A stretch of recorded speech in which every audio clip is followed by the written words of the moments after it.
Kalat-kalat pa. So yun guys, eto na yung final stash natin para sa salubong 2025. So nakabili tayo ng 100 rounds na sawa dito. Di ko alam kung anong brand ito. Yan, isa, dalawa. Tsaka ito may freebies tayo na bawang. Dalawang whistle bomb. Hindi ko alam kung anong ano to. Brand 3 star na dalawa. Yan. Dalawang cube. Happy flower na 8 pieces. Walis ni Lola na gagamitin natin na fuse para pagkonektahin yan. 6 pieces na luces. Fountain. Galing sa Phoenix Fireworks. Yung pangalan nito Super Jumbo Fountain. Lucky New Year. Yan, ganda. Solid talaga ng gawa ng Phoenix. Eto, meron pa tayong isa. So bali dalawa yung kinuha natin na tube fountain rin ngayon.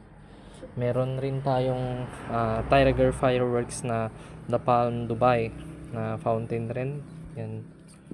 Actually, first time ko gagamitin to guys kasi last year, I think naubusan natin ng production ng ganito o bagong labas lang to ng Tiger Fireworks. Ito naman, small silver fountain galing sa anong brand ba to? Pa-comment naman guys kung anong brand to, hindi ko kasi alam. Galing to sa Maribel Santa Ana Fireworks from Bulacan. Ito, batibot rin. Yan. Solid na batibot. Ito, nakabili tayo ng Diana na 15 shot galing sa LF, small caliber, 0.8 inch. Yan. So, next is yung Party in the USA. Shit. Bigat. Eto, hindi ko alam kung anong brand na fireworks to. Kasi first time ko rin gagamitin to, large caliber. Ito yung mga malalawak yung putok sa taas, tapos makukulay yan. Bale, kumuha tayo ng dalawa. Ito, very shocking ng Golden Rooster Fireworks na 16 shot. Wait, sandali ta. Tignan natin. Kasi large caliber rin to. Yan. Ganyan yung itsura sa loob. Ang ganda. Tsaka ang dami.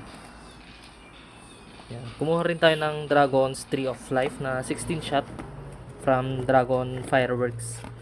Yan. Last year bumili tayo ng ganito. Siniris natin to. Hindi. I think 2 years ago pala. Ngayon, nakaipon-ipon na naman. Tapos yan. Nakatalikod kasi. From Dragon Fireworks na 16 shot rin. Yung Chariots of Fire nila. So, yun na guys ang final update natin para sa salubong 2025. Ingat-ingat sa pagpapaputok. Ay, nakalimutan ko. May tweeties pa pala tayo dito na naiiwan na 68 pieces kasi nagpaputok na tayo these past few days. Kaya, yun lang guys yung update ko dito. Ingat-ingat sa pagpaputok. Happy New Year sa ating lahat. God bless us all. Then, see you na lang sa salubong 2026. Bye.